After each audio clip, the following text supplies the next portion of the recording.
यापूर्वीच्या आपण काही परिसंवादामध्ये आर्थिकदृष्ट्या सक्षम दुग्ध व्यवसाय म्हणजे काय, आर्थिकदृष्ट्या सक्षम दुग्ध व्यवसायाची किंवा फायदेशीर दुग्ध व्यवसायाची त्रिसूत्री काय आहे, कालवडींचं संगोपन करून आपण आपल्या गोठ्यात आपल्याला सरासरी 18 ते 20 लिटर दूध देणाऱ्या किंवा पूर्ण वेतामध्ये जवळजवळ 5000 ते 6000 लिटर दूध देणाऱ्या, आपल्या गोठ्यामध्ये 7 ते 8 वेतं देणाऱ्या, प्रत्येक वर्षी विणाऱ्या गायी कशा बनवायच्या याबद्दल आपण इत्थंभूत माहिती घेतली।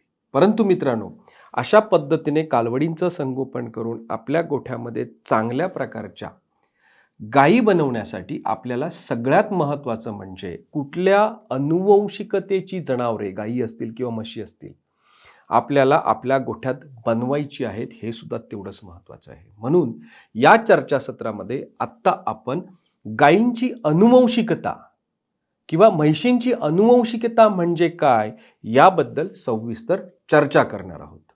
मित्रांनो, गायींची किंवा म्हशींची अनुवंशिकता आपण का म्हणतो? कारण प्रत्येक सजीवाची उत्पादन क्षमता ही पूर्णपणे त्या सजीवाच्या, मग गाय असेल, म्हैस असेल, शेळी असेल, मेंढी असेल किंवा कुठलाही सजीव प्राणी असेल, उत्पादन क्षमता, प्रजनन क्षमता ही पूर्णपणे त्या जनावराच्या, सजीवाच्या अनुवंशिकतेवर अवलंबून असते।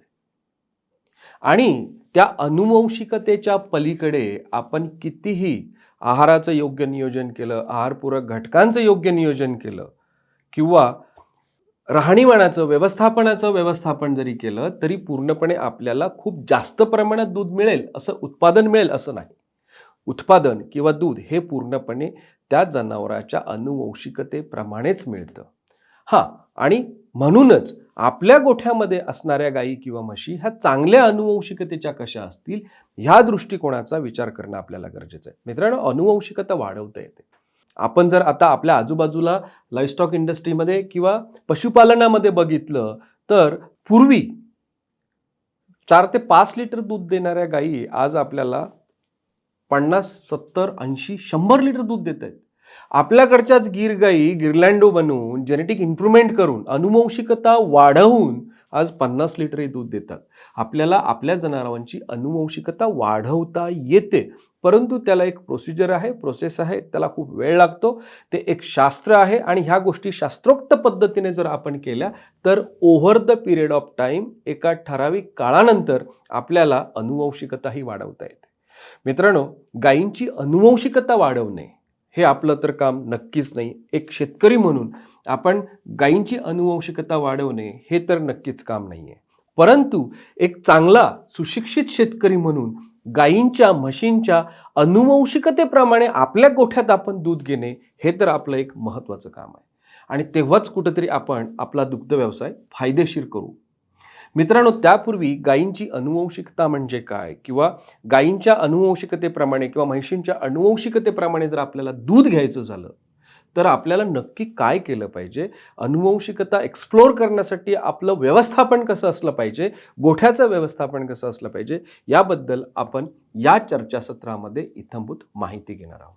मित्रांनो, गायींची आणि म्हशींची अनुवंशिकता समजून घेण्यापूर्वी उत्पादन क्षमता जी आहे ती आपल्याला समजून घेणं गरजेचं आहे। आणि उत्पादन क्षमता म्हणजे काय हे आपण या एका चार्टमध्ये किंवा ग्राफमध्ये आपण इत्थंभूत समजून घेऊ।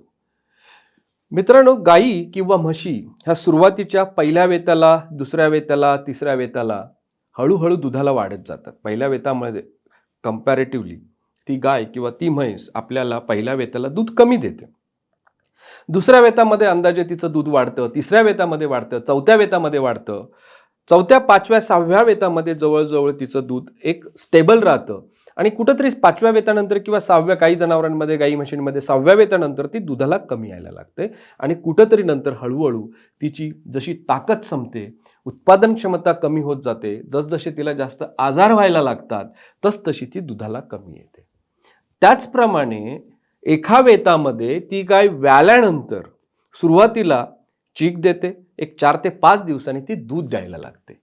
4 ते 5 दिवसापासून तिचं दूध जे असतं ते हळूहळू वाढत जातं आणि एक 25, 30, 35 दिवसामध्ये ते एका पीक पिरियडला पोचतं, जास्तीत जास्त उत्पादन देण्याच्या क्षमतेला पोचतं आणि हळूहळू पुन्हा अंदाजे ते पीक पिरियड जो असतो हा 70-80 दिवस किंवा काही जनावरांमध्ये खूप चांगल्या पद्धतीने जर आहाराचं योग्य नियोजन केलं ते 90 ते 100 दिवसाला सुद्धा टिकून राहतं आणि मग ते हळूहळू कमी येतं आणि 300 दिवसापर्यंत ती गाय आपल्याला एका लेवलपर्यंत येते, तिच्या वेतातल्या कमी लेवलला येते आणि अशा प्रकारे तिचा हा पूर्ण जर आपण दूध उत्पादन तक्ता बघितला तर त्याप्रमाणे ती आपल्याला दूध देते.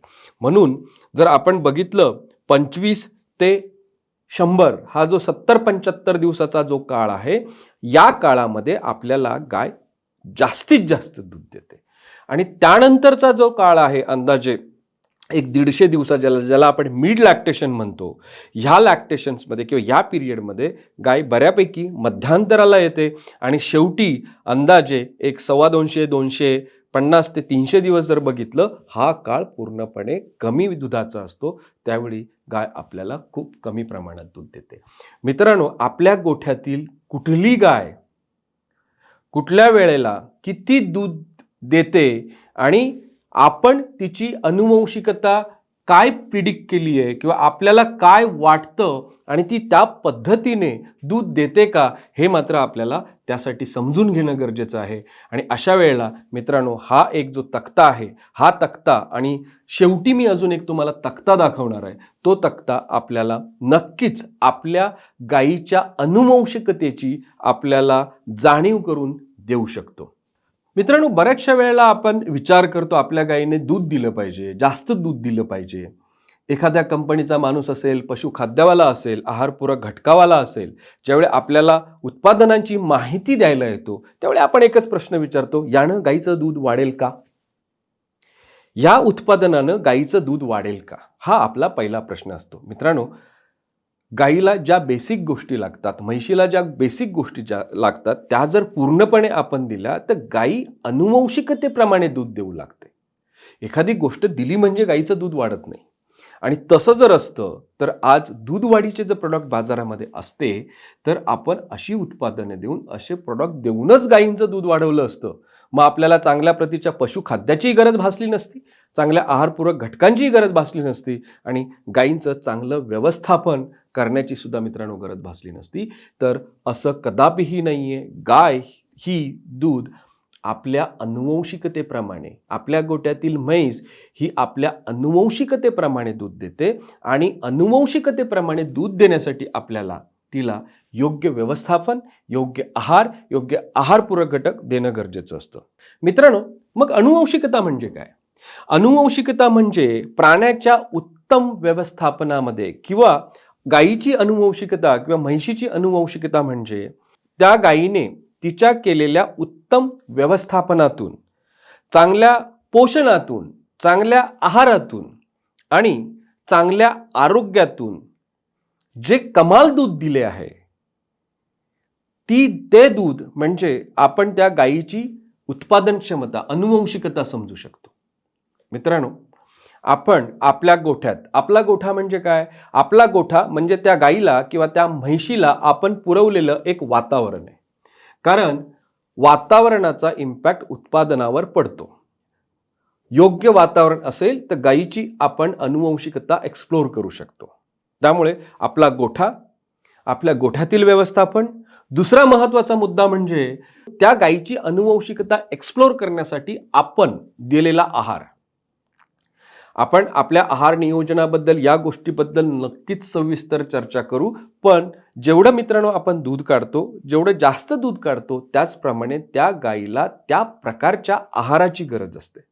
मग जर माझ्या गायीची अनुवंशिकता खूप जास्त आहे, चांगली आहे, ती जास्त दूध देणारी गाय आहे, तर ती अनुवंशिकता एक्सप्लोर करण्यासाठी मी तेवढा आहार देतो का? तर अशा पद्धतीने जर आहार दिला तर आपल्याला कळेल की माझ्या गायीची दूध देण्याची क्षमता म्हणजे दुधाची अनुवंशिकता काय आहे, याला आपण अनुवंशिकता असे समजू शकतो. मित्रांनो, जसं मी यापूर्वी सांगितलं की गायीची अनुवंशिकता ठरवणारे कुठले घटक आहेत, तर सगळ्यात महत्त्वाचा जो घटक आहे एखाद्या गायीची जात. आपण बघतो आपल्या आजूबाजूला बऱ्याचशा जातीच्या गायी आहेत. एचएफ आहे, होलिस्टीन फ्रिझन म्हणतात त्याला, जर्सी आहे. त्यानंतर आपल्या गीरपासून बनवलेली गिरलँडो आहे. काही आपल्या भारतातल्या चांगल्या दूध देणाऱ्या गायीच्या वंशावळी म्हणजे गीर आहे, साहिवाल आहे. तर ही एक प्रकारची जात झाली. तर गायींची अनुवंशिकता, दूध देण्याची क्षमता ही पूर्णपणे त्यांच्या जातीवर सुद्धा अवलंबून असते. त्यानंतरचा मुद्दा म्हणजे वंशावळ. एखाद्या जातीमध्ये त्या गायीची वंशावळ म्हणजे काय? वंशावळ म्हणजे काय की त्या गायीचा वळू कोण होता, त्या वळूच्या आईने किती दूध दिलेलं, त्या हिशोबाने जर बघितलं, ह्या वळूचा वापर करून माझ्या गोठात जन्माला आलेल्या कालवडीकडून मी किती दूध घेऊ शकतो, याला म्हणतात वंशावळ. आणि गायीची अनुवंशिकता ही त्या गायीच्या वंशावळीवरही अवलंबून असते. त्याच्यानंतर तिचा प्रजननाचा इतिहास. यापूर्वी तिला प्रजननाचे कुठले आजार झालेत का, प्रजनन दरवर्षी होतं का, प्रजनन होत असताना किंवा गाय प्रत्येक वेळेला विताना तिला कुठल्या प्रकारचा त्रास होतो का, ह्या अशा बऱ्याचशा गोष्टीवर सुद्धा गायीची दूध देण्याची क्षमता किंवा अनुवंशिकता ही पूर्णपणे अवलंबून असते. गायीची दूध देण्याची क्षमता आणि तिची अनुवंशिकता मित्रांनो ही पूर्णपणे तिच्या आरोग्यावरही अवलंबून असते. आपण त्या गायीचं आरोग्य कसं सांभाळतो, ती कालवड असताना जन्माला आल्यापासून तिचं संगोपन कसं केलंय, प्रत्येक स्टेजमध्ये आपण कुठल्या प्रकारे तिची वाढ केली आहे, त्या पद्धतीने योग्य वाढ झाली आहे का, आरोग्याचं संगोपन करत असताना, आरोग्याची काळजी घेत असताना योग्य वेळी योग्य व्हॅक्सिनेशन केलंय का, लसीकरण केलंय का, डिवर्मिंग केलंय का, अशा बऱ्याचशा प्रकाराचा एक इम्पॅक्ट किंवा असे बरेचसे प्रकार हे पूर्णपणे एखाद्या गायीची अनुवंशिकता किंवा म्हैशीची अनुवंशिकता करत असताना त्याच्यावर इम्पॅक्ट पडतो, त्याच्यावर फरक पडतो. आणि सगळ्यात महत्त्वाचा मुद्दा म्हणजे मित्रांनो पर्यावरण, वातावरण. आपण म्हणतो की माझ्या गोठ्यात चांगली गाय आहे.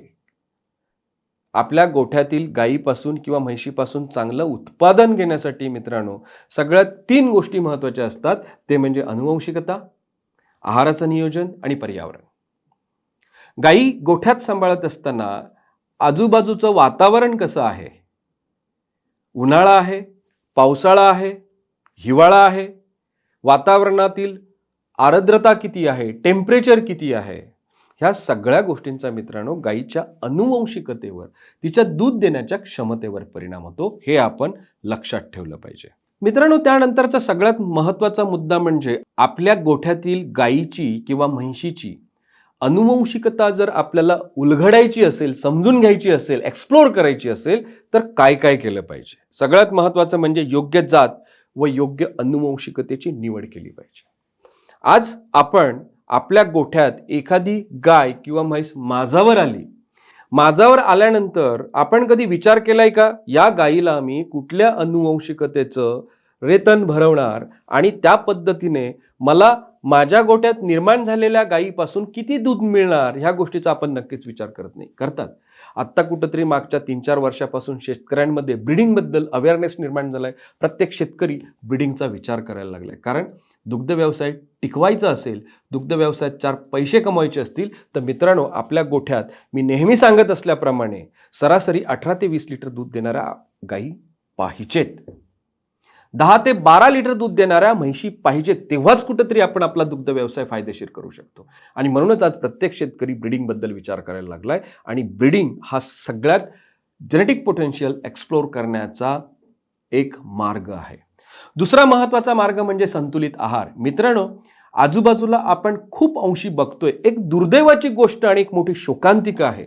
मी हा मुद्दा प्रखरपणे समोर आणायचा प्रयत्न करतो. कदाचित यामध्ये शेतकऱ्यांचा अज्ञानाचा अभाव असेल किंवा शेतकऱ्यांच्या ज्ञानाचा अभाव असेल किंवा जी लोक प्रखरतेने किंवा ॲग्रेसिव्हली ब्रीडिंगमध्ये उतरतायत, ब्रीडिंगमध्ये उतरण्यासाठी शेतकऱ्यांना कोलॅटरल पुरवतायत, ब्रीडिंगमध्ये सिमेंट्स पुरवतायत, आज एम्ब्रिओ पुरवतायत का, शेतकऱ्याच्या गोठ्यात ती कालवड जन्माला आल्यानंतर नक्की मात्र पुढं काय करायचं याबद्दल शेतकऱ्याला इत्थंभूत माहिती दिली जात नाही. मित्रांनो ब्रीडिंग करून चांगल्या एम्ब्रिओच्या कालवडी आपण आपल्या गोठ्यात जन्माला घातल्या म्हणून गायी दूध देत नाहीत किंवा त्यानंतर गायी झाल्यावर दूध देत नाहीत, तर त्यांचं योग्य आहाराचं नियोजन आणि योग्य व्यवस्थापन केलं तरच आपल्याला भविष्यात त्या कालवडींच्या चांगल्या गायी करून आपल्याला दूध घेता येईल. म्हणून मित्रांनो, योग्य जात व अनुवंशिकतेची निवड करून एम्ब्रिओ ट्रान्सफर करून आपण आपल्या गोठ्यात ज्या कालवडी जन्माला घालतो त्या कालवडींचं योग्य आहाराचं नियोजन करणं तेवढंच महत्त्वाचं आहे. तेव्हाच कुठंतरी आपण गायींचं, म्हैशींचं जेनेटिक पोटेन्शियल एक्सप्लोर करू. आपल्याला जर वाटत असेल की मी आता कालवडीचं संगोपन नाही केलं तरी चालेल किंवा कालवडींना आहारपूरक घटक न देता कुठलं तरी पशुखाद्य देऊन मी त्यांची योग्य वजनात वाढ करून त्यांना चांगली गाय बनवून पुढे त्यांच्यापासून जास्त दूध घेऊ शकेन, असं मित्रांनो नक्की नाही. जर एखाद्या कालवडीची गाय बनवून त्या गायीपासून जर तुम्हाला जास्त दूध घ्यायचं असेल तर कालवडींना योग्य वेळी योग्य आहारपूरक घटक देणं नितांत गरजेचं आहे. तेव्हाच कुठंतरी त्या कालवडींपासून गायी तयार झाल्या, तेव्हा आपण कुठंतरी त्या गायींची जेनेटिक पोटेन्शियल एक्सप्लोर करू शकतो. आणि म्हणून संतुलित आहार हा सगळ्यात महत्त्वाचा घटक, तो कालवड जन्माला आल्यापासून तर ती गाय आपल्या गोठ्यामध्ये 10 ते 12 वेतं देऊन मरेपर्यंत हा एक कंटिन्युअस नेहमी चालणारा प्रकार आहे. तेव्हाच कुठंतरी आपण जेनेटिक पोटेन्शियल एक्सप्लोर करू शकतो. मित्रांनो, तिसरा महत्त्वाचा मुद्दा म्हणजे त्या गायीचं आरोग्य व रोग नियंत्रण. चांगल्या प्रतीच्या गायी गोठ्यात ठेवल्या, आपण विचार केला की चांगल्या प्रतीच्या गायी गोठ्यात ठेवून मी चांगल्या कालवडी तयार केलाय, चांगली जात निवडली आहे, आहाराचं योग्य संतुलन केलंय, परंतु योग्य वेळी योग्य वॅक्सिनेशन केलं नसेल, योग्य पद्धतीने डिवॉर्मिंग केलं नसेल, वॅक्सिनेशन न केल्यामुळे एखाद्या रोगाचा प्रादुर्भाव झाला असेल तर पूर्णपणे त्या गायींची अनुवंशिकता ढासळू शकते. मित्रांनो, जर आपल्या गोठ्यामध्ये एकदा FMD येऊन गेला तर ज्या गायींना FMD होतो त्या गायी पुढे आयुष्यभरात कधीच आपल्या अनुवंशिकतेप्रमाणे दूध देत नाही. त्यामुळे गायींचं आरोग्य सांभाळणं, योग्य वेळी योग्य लसीकरण करणं, योग्य वेळेला त्यांचं डिवॉर्मिंग करून योग्य आहार देणं, तेव्हाच कुठंतरी आपण त्या गायींचं जेनेटिक पोटेन्शियल म्हणा किंवा त्या गायींची किंवा त्या म्हशींची अनुवंशिकता एक्सप्लोर करू शकतो किंवा अनुवंशिकतेप्रमाणे आपण दूध घेऊ शकतो. मित्रांनो, तिसरा महत्त्वाचा मुद्दा जो आहे, जसं मघाशी मी सांगितलं, चांगली अनुवंशिकता, चांगल्या अनुवंशिकतेला चांगला आहार आणि चांगला आहार देत असताना त्यांचं योग्य व्यवस्थापन तेवढंच महत्त्वाचं आहे. जर आपण चांगल्या जातीच्या गायी योग्य आहाराने जर आपल्या गोठ्यात योग्य व्यवस्थापन करून सांभाळल्या तर डोळे झाकून मित्रांनो, प्रत्येक शेतकरी आपल्या गोठ्यामध्ये सरासरी 18 ते 22 लिटर उत्पन्न घेऊन उत्पादन किंमत ही कमीत कमी 18 ते 20 रुपयापर्यंत ठेवू शकतो. आणि आज जो दुधाचा 37-38 रुपयाचा भाव झालाय त्यामध्ये एक 12 ते 15 रुपये फायदा कमवू शकतो. आणि हीच एक खऱ्या अर्थाने कळप व्यवस्थापनाची, हर्ड मॅनेजमेंटची, आपल्या गोठ्यातील गायींच्या व्यवस्थापनाची संकल्पना आहे. मित्रांनो, तेवढंच महत्त्वाचं आहे की गायींच्या व्यवस्थापनाकडे, गोठ्याच्या व्यवस्थापनाकडे इत्थंभूत लक्ष देणं गायींची अनुवंशिकता एक्सप्लोर करण्यासाठी अतिशय महत्त्वाचं आहे. त्यानंतर मित्रांनो, सगळ्यात महत्त्वाचा मुद्दा म्हणजे आपल्या गोठ्यात एखादी गाय जर कमी दूध देत असेल, एखाद्या गायीला एखादा आजार झाला असेल, जर ती वान झाली असेल, इन्फर्टाईल असेल, तर ती रिप्लेस करणं सुद्धा तेवढंच गरजेचं आहे. कालवडीच्या संगोपनातून आपण आपल्या गोठ्यात चांगल्या कालवडी निर्माण करून आपल्या गोठ्यातील जुन्या गायी बाहेर काढणं, अनुवंशिकतेच्या प्रमाणे कमी दूध देणाऱ्या गायी बाहेर काढणं, हे सुद्धा तेवढंच महत्त्वाचं आहे. आणि अशा पद्धतीने मित्रांनो, योग्य जात अनुवंशिकतेची निवड करून त्या गायींना योग्य प्रकारे संतुलित आहार देऊन त्या गायींचं आरोग्याचं योग्य नियोजन करून, त्यांचं योग्य व्यवस्थापन करून आणि कंटिन्युअस प्रोसेसमध्ये त्यांचं योग्य पुन्हा सिलेक्शन करून किंवा त्यांची आपल्या गोट्यामध्ये चांगल्या दूध देणाऱ्या गायी ठेवून आपण आपला दुग्ध व्यवसाय नक्कीच सोपा आणि फायदेशीर करू शकतो. मित्रांनो, जसं मी म्हटलं, गायींची अनुवंशिकता म्हणजे काय, आपल्या गोठ्यात असणाऱ्या प्रत्येक गायीची अनुवंशिकता आपण कशी समजून घेऊ शकतो. मित्रांनो, या तक्त्याच्या माध्यमातून आपण आपल्या गोठ्यातील गायींची अनुवंशिकता एक समजून घेऊ शकतो, आपल्याला समजू शकते. या डाव्या साईडच्या कॉलममध्ये अनुवंशिकतेच्या रकान्यामध्ये आपण गायींच्या दूध देण्याच्या क्षमतेबद्दल काही आकडे लिहिलेत. म्हणजे आपल्या गोठ्यातल्या ज्या टॉप क्लास गायी असतात त्या अंदाजे आपल्याला आपल्या गोठ्यामध्ये एका वेतामध्ये समजू 6000 ते 7000 लिटर दूध देतात. आणि ज्यावेळी अशा प्रतीच्या गायी आपल्या गोठ्यात असतात त्या गायी पीक लॅक्टेशनला म्हणजे 25 ते अंदाजे 70 दिवसामध्ये ह्या गायी आपल्याला 40 लिटर दूध देतात. जर एखादी गाय 70-80 दिवसाच्या आतमध्ये 40 लिटर पर्यंत दुधाला जर पोहोचली असेल तर आपण बिनधास्त असं समजू शकतो की ह्या गायीची आपल्या गोठ्यामध्ये वेतामध्ये दूध देण्याची क्षमता जी आहे ती 6000 आणि 7000 लिटर आहे. मित्रांनो, तिथंच आपण आपल्या गायीबद्दल समजू शकतो आणि अशा पद्धतीने मिड लॅक्टेशनमध्ये ती गाय आपल्याला एक 20 ते 26 लिटर प्रतिदिवस किंवा प्रतिदिन दूध लिटर देऊ शकते, की ज्याला आपण लेट लॅक्टेशन म्हणतो, की ज्यावेळी ती गाय दुधाला कमी आलेली असते किंवा ती ड्राय व्हायच्या वेळेला आली असते, ती भाकड व्हायच्या वेळेला आलेली असते, त्यावेळेला अंदाजे आपल्याला ती एक 50-100 दिवस 13 ते 15 लिटर दूध देऊ शकते. अशा पद्धतीने आपण आपल्या गोठ्यातील त्या गायीचं जेनेटिक पोटेन्शियल समजून घेऊ शकतो. दुसरी जी हाय क्लास गाय म्हणतो आपण जिला, जी आपल्या गोठ्यामध्ये 5000 ते 6000 लिटर दूध देऊ शकते. मित्रांनो, आपल्या गोठ्यामध्ये कमीत कमी 5000 ते 6000 लिटर दूध देणाऱ्या गायी असल्याच पाहिजे. आणि जर आपल्या गोठ्यातील एखाद्या गायीने या 25 ते 70 दिवसामध्ये जर कधी 35 लिटर दूध दिलं असेल तर याचा अर्थ सरळ होतो की तिची जी उत्पादन क्षमता आहे ती एका वेतातील तिची उत्पादन क्षमता जी आहे 5000 ते 6000 लिटर असू शकते. आणि अशा प्रकारे ती मिड लॅक्टेशनला आपल्याला 18 ते 22 लिटर दूध देऊ शकते. लेट लॅक्टेशन किंवा ती गाय भाकड होण्यापूर्वी आपल्याला 10 ते 12 लिटर दूध देऊ शकते.